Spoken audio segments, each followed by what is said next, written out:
There is a disease that turns your brain into a sponge. Month 0, the normal life. You're 61 years old, and by every measure available to medicine, your brain is healthy. You work, you socialize, you read, you remember. Nothing in your blood work, nothing in your MRI, nothing in your family history suggests that anything is wrong or about to be. Deep inside nearly every cell in your body, including your brain cells, is a protein called the prion protein. Scientists still don't fully understand what it does in its normal form. What they do know is what happens when it goes wrong. For reasons that remain, after decades of research, genuinely unknown in the majority of cases, the prion protein in your brain has begun to misfold. Not because of a virus, not because of a bacterium, because a protein, a single type of molecule, has changed its shape. And that change is enough. A misfolded prion protein does something no other infectious agent in biology does. It doesn't inject DNA. It doesn't replicate using your cell's machinery. It doesn't need a nucleus, a membrane, or any of the equipment every other pathogen on Earth relies on. It simply comes into contact with a normal prion protein and causes it to misfold too. 1 becomes 2. 2 become 4. The chain reaction is slow at first, then faster, then exponential. The misfolded proteins accumulate in your brain cells, and the cells, unable to clear the debris, begin to die. Where they die, holes form. Where holes form, the tissue looks like a sponge. This mechanism, a protein that propagates disease by changing the shape of other proteins, was so bizarre when it was first proposed by neurologist Stanley Prusiner in the 1980s that the scientific community largely rejected it. He was right. He won the Nobel Prize in 1997 for proving it. The idea that a disease could spread with no DNA, no RNA, no genetic material of any kind, was so far outside every existing model of infection that most scientists assumed he had to be wrong. He wasn't. This process has been running inside you for months, possibly longer, before tonight. Tonight is when it finally surfaces. Month 1. The forgetting. It starts with something small. You walk into the kitchen and forget why you went there. You lose your keys twice in 1 week. You call your daughter by your other daughter's name at dinner and laugh it off the way everyone does occasionally. These things happen to everyone. That's what makes this stage so dangerous. There is nothing, at this point, that separates what's happening to you from ordinary forgetfulness, from stress, from the beginning of any number of manageable conditions. Your GP runs some blood work. Everything is normal. You're advised to get more sleep and reduce stress. But alongside the memory slips, something subtler is happening. Your mood has shifted. You're more irritable than usual, quicker to snap at small things, quicker to feel low for no clear reason. Your partner notices but doesn't push it. You put it down to work pressure. Your sleep has changed too. Not insomnia exactly, more like the quality of sleep has become thinner, less restorative, full of vivid dreams that leave you feeling more tired in the morning than when you went to bed. You wake at 3 a.m. sometimes and lie in the dark with a vague, sourceless anxiety you can't name or shake. Your vision has started doing something strange. Not blurred exactly, more like occasional double images, moments where depth perception seems slightly off, where a step looks further away than it is. You blink it away each time. You mention it to no one. Month 3.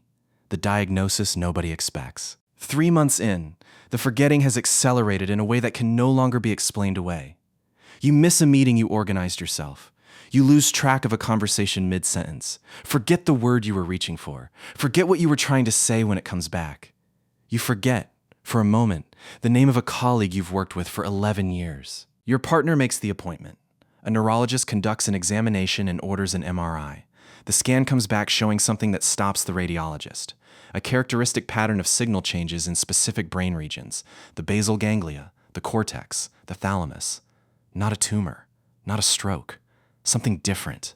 An EEG is ordered. The results show a highly unusual pattern, sharp wave complexes firing with a periodic, almost rhythmic regularity, that is, in the neurologist's experience, associated with only one condition. A lumbar puncture follows. Cerebrospinal fluid is drawn and tested for 2 proteins, March 3rd 14 and RT-QIC, biomarkers released when brain cells die in large numbers.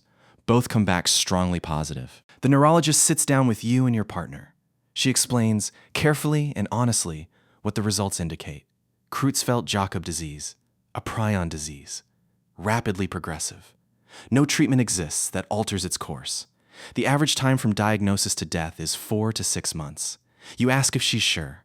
She tells you the tests are highly specific. She is as sure as medicine allows. Month 4. The acceleration.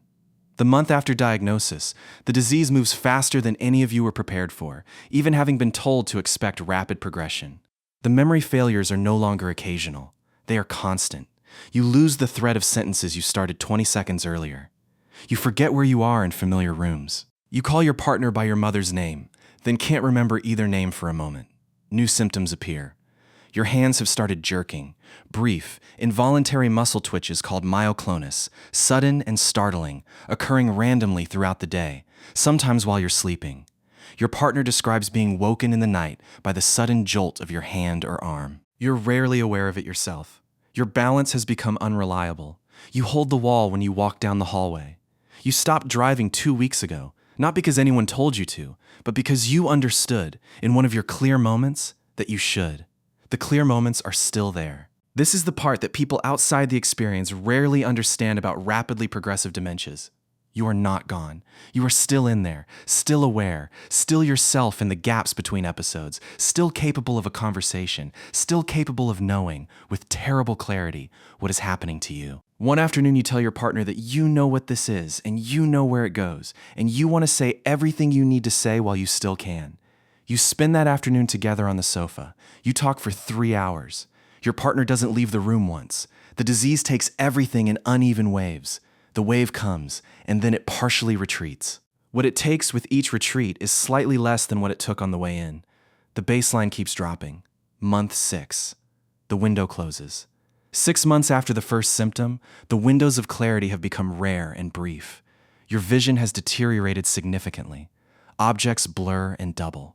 You've lost peripheral vision on one side. At times, you report seeing things that aren't there. Vivid, matter-of-fact hallucinations that you sometimes recognize as hallucinations and sometimes don't. A child sitting in the corner of the room. A door that isn't there. People you can't name. Speech has become difficult. Words come slowly, then incorrectly, then sometimes not at all. You know what you want to say. The connection between knowing and saying has been severed somewhere in the damage. You watch the people around you filling in sentences for you, and on your better days, you're grateful. On your harder days, you don't notice. You are now completely dependent on full-time care. Every basic function, eating, bathing, moving from chair to bed, requires assistance. Your muscle jerks have become more frequent and more violent. Brief seizure-like episodes occur and are managed with medication. The neurologist has explained to your family what comes next, a state called akinetic mutism, where the brain is damaged to the point that movement and speech cease almost entirely while the person remains, in some diminished form, conscious, not a coma. Something more ambiguous and harder to witness than a coma. Month 9. The end. 9 months after you called your daughter by the wrong name at dinner, your body finally stops. You are one of roughly 350 people in the United States who die from this disease every year, and one of approximately 1 in every million people globally. The majority of those cases, like yours, are what doctors call sporadic, meaning they occurred for no identifiable reason, in someone with no family history, no known exposure, no risk factor that would have allowed anyone to predict or prevent it. The pathologist's report, if your family consents to autopsy, will confirm what the imaging already showed. The brain tissue, examined under a microscope, will be riddled with tiny holes, vacuoles, empty spaces where cells used to be. The scientific term is spongiform encephalopathy. What it looks like, what it has always been called informally, is a sponge. There is no treatment. There is no prevention for the sporadic form. There is not even a reliable way to diagnose it with certainty while the patient is still alive. Only the combination of clinical signs, imaging, and cerebrospinal fluid markers that together build a picture the neurologist reads as probable.